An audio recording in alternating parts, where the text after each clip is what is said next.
Hi friends, എല്ലാവർക്കും പൊടീസ് വേൾഡിലേക്ക് സ്വാഗതം. ഇന്ന് ഞാൻ വന്നിട്ടുള്ളത് റാഗി ഉപയോഗിച്ചിട്ട് തയ്യാറാക്കി എടുക്കാൻ പറ്റുന്ന നല്ല ഹെൽത്തി ആയിട്ടുള്ള ഒരു ഡ്രിങ്കിൻ്റെ റെസിപ്പിയുമായിട്ടാണ്. വെയിറ്റ് ലോസ് ആഗ്രഹിക്കുന്നവർക്കൊക്കെ കഴിക്കാൻ പറ്റിയിട്ടുള്ള നല്ലൊരു ഡ്രിങ്കാണ് ഇത്. വീഡിയോ ഇഷ്ടമാവുകയാണെന്നുണ്ടെങ്കിൽ പ്ലീസ് ഒന്ന് ലൈക്കും കൂടി ചെയ്തേക്കണേ. അപ്പോൾ നമുക്കിതെങ്ങനെ തയ്യാറാക്കി എടുക്കുന്നതെന്ന് ഒന്ന് നോക്കിയിട്ട് വരാം. അതിനായിട്ട് ആദ്യം തന്നെ നമുക്ക് ചിയാ സീഡ് ഒന്ന് കുതിർക്കാൻ വേണ്ടിയിട്ട് വെക്കാം. ഞാനിവിടെ 1 ടേബിൾ സ്പൂൺ ചിയാ സീഡാണ് എടുത്തിട്ടുള്ളത്. അതൊരു പാത്രത്തിലേക്ക് ഇട്ട് കൊടുത്തിട്ടുണ്ട്. ഇനി ഇതിലേക്ക് കുറച്ച് വെള്ളവും കൂടി ഒഴിച്ചിട്ട് ഇത് നന്നായിട്ടൊന്ന് മിക്സ് ആക്കിയിട്ട് എടുക്കാം. അതിനുശേഷം ഇതൊന്ന് കുതിരാൻ വേണ്ടിയിട്ട് മാറ്റി വെക്കാം. ചിയാ സീഡിലൊക്കെ ധാരാളം ഫൈബറൊക്കെ അടങ്ങിയിട്ടുണ്ട്. അതുകൊണ്ട് തന്നെ വെയിറ്റ് ലോസിന് ഇത് നന്നായിട്ട് ഹെൽപ്പ് ചെയ്യും. നല്ലൊരു എനർജി കിട്ടാനും ഇത് സഹായിക്കും കേട്ടോ. അടുത്തതായിട്ട് ഞാനിവിടെ എടുത്തിട്ടുള്ളത് റാഗിയാണ്. 1/4 കപ്പ് റാഗി എടുത്തിട്ട് നന്നായിട്ട് കഴുകിയതിന് ശേഷം കുറച്ച് വെള്ളം ഒഴിച്ചിട്ട് ഓവർനൈറ്റ് സോക്ക് ചെയ്യാൻ വേണ്ടിയിട്ട് വെച്ചിട്ടുണ്ടായിരുന്നു. അങ്ങനെ റാഗിയൊക്കെ ഇവിടെ നന്നായിട്ട് കുതിർന്ന് കിട്ടിയിട്ടുണ്ട്.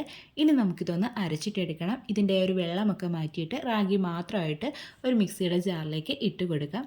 റാഗി കൈവശം ഇല്ലാന്നുണ്ടെങ്കിൽ പകരമായിട്ട് റാഗിപ്പൊടി ഉപയോഗിക്കാവുന്നതാണ്. അപ്പോൾ റാഗി മുഴുവനായിട്ട് ഞാൻ ചേർത്ത് കൊടുത്തിട്ടുണ്ട്. ഇനി ഞാൻ ഇതിലേക്ക് ചേർത്ത് കൊടുക്കുന്നത് തേങ്ങയാണ്. അതൊരു 1/4 കപ്പ് അളവിലാണ് ചേർത്ത് കൊടുക്കുന്നത്. തേങ്ങ ചേർക്കണം എന്ന് നിർബന്ധമില്ല, താല്പര്യം ഉണ്ടെങ്കിൽ മാത്രം ചേർത്ത് കൊടുത്താൽ മതിയാവും. പിന്നീട് ഇതിലേക്ക് 1/2 കപ്പ് അളവിൽ വെള്ളം ഒന്ന് ഒഴിച്ചു കൊടുക്കാം. എന്നിട്ടിത് നന്നായിട്ടങ്ങ് അരച്ചിട്ടെടുക്കാം. ആദ്യം തന്നെ ഒരുപാട് വെള്ളം എടുത്ത് ഒഴിക്കരുത്, അരഞ്ഞു കിട്ടാൻ ബുദ്ധിമുട്ടായിരിക്കും. അപ്പോൾ ആദ്യം നന്നായിട്ട് അരച്ചെടുത്തിട്ട് കൊണ്ടുവന്നിട്ടുണ്ട്. ഇനി നമുക്കിതൊന്ന് അരിച്ചിട്ടെടുക്കാം. അരിച്ചെടുത്ത റാഗിപ്പാൽ ഒന്ന് മാറ്റി വെക്കാം. അതിനുശേഷം ബാക്കി വന്നിട്ടുള്ള ആ ഒരു കൊന്ത് പിന്നെയും മിക്സിയുടെ ജാറിലേക്ക് ഇട്ട് കൊടുക്കാം. എന്നിട്ട് ഇതിലേക്ക് 1/2 കപ്പ് വെള്ളം വീണ്ടും ഒന്ന് ഒഴിച്ചു കൊടുക്കുക. എന്നിട്ട് നന്നായിട്ടൊന്ന് അരച്ചെടുത്തിട്ട് വരാം. അരച്ചെടുത്ത റാഗീൻ്റെ മിക്സ് പിന്നെയും ഒന്നുകൂടി ഒന്ന് അരിച്ചിട്ടെടുക്കാം. അപ്പോൾ റാഗീൻ്റെ പാലിവിടെ റെഡിയായിട്ട് കിട്ടിയിട്ടുണ്ട്. ഇതൊന്നുകൂടി ഞാൻ അരിച്ചെടുത്തിട്ടുണ്ടായിരുന്നു, ചെറിയൊരു അരിപ്പയിൽ കൂടി.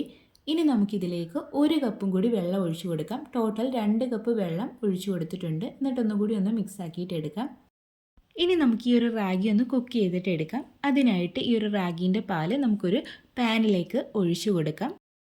അതിനുശേഷം ഇതിലേക്ക് കുറച്ച് ഉപ്പൊന്ന് ചേർത്ത് കൊടുക്കാം. അതുപോലെ തന്നെ ഒരു ചെറിയ കഷ്ണം പട്ട കൂടി ഞാൻ ചേർത്ത് കൊടുക്കുന്നുണ്ട്. ഇതിന് പകരമായിട്ട് ഏലക്കാപ്പൊടി ചേർത്ത് കൊടുക്കാം, ചെറിയൊരു ഫ്ലേവറിന് വേണ്ടിയിട്ടാണ്. പിന്നീട് ചേർത്ത് കൊടുക്കുന്നത് 3 ഡേറ്റ്സ് ആണ്, ഈന്തപ്പഴമാണ്. ഇത് ചേർക്കാൻ താല്പര്യം ഉണ്ടെങ്കിൽ മാത്രം ചേർത്ത് കൊടുത്താൽ മതിയാവും. മധുരത്തിനായിട്ട് വേറെ ഒന്നും തന്നെ നമ്മളിതിലേക്ക് ചേർത്ത് കൊടുക്കുന്നില്ല. ഇനി നമുക്ക് ഫ്ലെയിം അങ്ങ് ഓണാക്കി കൊടുക്കാം. എന്നിട്ടൊരു മീഡിയം ഫ്ലെയിമിൽ വെച്ചിട്ട് ഇതങ്ങ് കുക്ക് ചെയ്തിട്ട് എടുക്കാം. കൈ വിടാതെ ഇളക്കി കൊടുക്കണേ, അല്ലാന്നുണ്ടെങ്കിൽ അടിക്ക് പിടിച്ച് പോകാനോ കട്ട പിടിച്ച് പോകാനോ ഒക്കെയുള്ള ചാൻസ് ഉണ്ട്. ഇത് ആ ഒരു മീഡിയം ഫ്ലെയിമിൽ ഇരുന്നിട്ട് നന്നായിട്ട് കുക്കായിട്ട് കിട്ടണം. ഇതൊന്ന് തിക്കായി വരികയും കൂടി ചെയ്യും ഇത് കുക്കാകുമ്പോഴേക്കും. അപ്പോൾ റാഗിയൊക്കെ ഇവിടെ നന്നായിട്ടൊന്ന് വെന്ത് കിട്ടിയിട്ടുണ്ട്. അതുപോലെ തന്നെ ഇതൊന്ന് കുറുകിയും കൂടി കിട്ടിയിട്ടുണ്ട്. ഈ ഒരു കൺസിസ്റ്റൻസി കണ്ടില്ലേ? ഈ ഒരു സമയമാകുമ്പോഴേക്കും നമുക്ക് ഫ്ലെയിം ഓഫ് ചെയ്തിട്ട് ഇതൊന്ന് എടുത്ത് മാറ്റി വെക്കാവുന്നതാണ്. ഇത് ഇരിക്കുമ്പോൾ കുറച്ചുകൂടി ഒന്ന് കുറുകി കിട്ടും. റാഗിൻ്റെ ചൂട് ഇവിടെ നന്നായിട്ട് മാറി വന്നിട്ടുണ്ട്. അതുമാത്രമല്ല, ഇത് കുറച്ചുകൂടി ഒന്ന് തിക്കായിട്ട് കിട്ടിയിട്ടുണ്ട്. ഇനി ഇത് നമുക്കൊരു മിക്സിയുടെ ജാറിലേക്ക് അങ്ങ് ഇട്ട് കൊടുക്കാം. അതിനുശേഷം ഞാൻ ഇതിലേക്ക് കുതിർത്തി വെച്ചിട്ട് തൊലി മാറ്റിയെടുത്തിട്ടുള്ള 5 ബദാം ഒന്ന് ചേർത്ത് കൊടുക്കുകയാണ്. തൊലിയോടുകൂടി വേണമെങ്കിൽ ചേർത്ത് കൊടുക്കാവുന്നതാണ്. അതിനുശേഷം ഞാനിതിലേക്ക് 1 ആപ്പിൾ ചേർത്ത് കൊടുക്കുന്നുണ്ട്. അതിൻ്റെ തൊലിയൊക്കെ മാറ്റിയിട്ട് കട്ട് ചെയ്തിട്ടാണ് ചേർത്ത് കൊടുക്കുന്നത്. ആപ്പിൾ ഇല്ലയെന്നുണ്ടെങ്കിൽ പകരമായിട്ട് റോബസ്റ്റ പഴം ഉപയോഗിക്കാം. ഇനി ഫ്രൂട്ട്സ് ഒന്നും തന്നെ കയ്യിലില്ലയെന്നുണ്ടെങ്കിൽ ചേർത്ത് കൊടുക്കണം എന്നില്ല, ഇങ്ങനെ തന്നെ നമുക്ക് അരച്ചെടുത്ത് ഉപയോഗിക്കാവുന്നതാണ്. അതിനുശേഷം ഞാൻ ഇതിലേക്ക് ചേർത്ത് കൊടുക്കുന്നത് വെള്ളമാണ്. തിളപ്പിച്ചിട്ട് ആറിയ വെള്ളമാണ് ചേർത്ത് കൊടുക്കുന്നത്. 1/2 കപ്പ് അളവിലാണ് ചേർത്ത് കൊടുക്കുന്നത്. നമ്മുടെ ഈ ഒരു ഡ്രിങ്കിന് എത്രത്തോളം ലൂസ് വേണമോ അതനുസരിച്ചിട്ട് വെള്ളം ചേർത്ത് കൊടുക്കുക. വെള്ളത്തിന് പകരമായിട്ട് പാൽ ഉപയോഗിക്കാം. ഫാറ്റ് കുറഞ്ഞ പാൽ ഉപയോഗിക്കുന്നതായിരിക്കും നല്ലത്. ഇനി ഇതെല്ലാതും നന്നായിട്ടൊന്ന് അരച്ചെടുത്തിട്ട് വരാം. അപ്പോൾ അത് ഞാൻ നന്നായിട്ട് അരച്ചെടുത്തിട്ട് കൊണ്ടുവന്നിട്ടുണ്ട്. ഇനി ഇതിലേക്ക് നേരത്തെ കുതിർക്കാൻ വേണ്ടിയിട്ട് വെച്ചിട്ടുണ്ടായിരുന്ന ചിയാ സീഡ് ചേർത്ത് കൊടുക്കാം. അത് നന്നായിട്ട് കുതിർന്ന് വന്നിട്ടുണ്ട്. ഇനി ഇത് നന്നായിട്ടൊന്ന് മിക്സ് ആക്കിയിട്ടും കൂടി എടുക്കാം.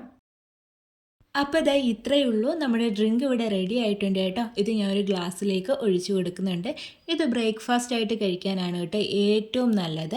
ഈ റാഗിയിലൊക്കെ ധാരാളം ഫൈബറൊക്കെ അടങ്ങിയിട്ടുള്ളത് കൊണ്ട് തന്നെ ഇത് അടങ്ങിയിട്ടുള്ള ഫുഡ് കഴിക്കുമ്പോൾ നമുക്ക് കുറേ നേരത്തേക്ക് വിശക്കത്തില്ല കേട്ടോ, ഫില്ലായിട്ടിരിക്കും. അതുവഴി വെയിറ്റ് ലോസിനും വെയിറ്റ് മാനേജ്മെൻറ്റിനും ഒക്കെ ഇത് സഹായകമാകും.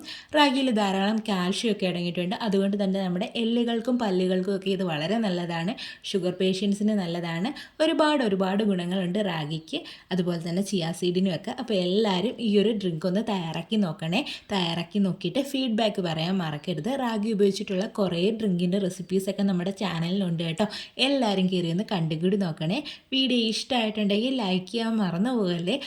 അതുപോലെ തന്നെ ആദ്യമായിട്ട് ചാനൽ കാണുന്ന കൂട്ടുകാർ ആരെങ്കിലും ഒക്കെ ഉണ്ടെങ്കിൽ പ്ലീസ് ഒന്ന് സബ്സ്ക്രൈബ് ചെയ്ത് സപ്പോർട്ടും കൂടി ചെയ്യണേ. വീണ്ടും നല്ലൊരു വീഡിയോ ആയിട്ട് വരാം. Thanks for watching.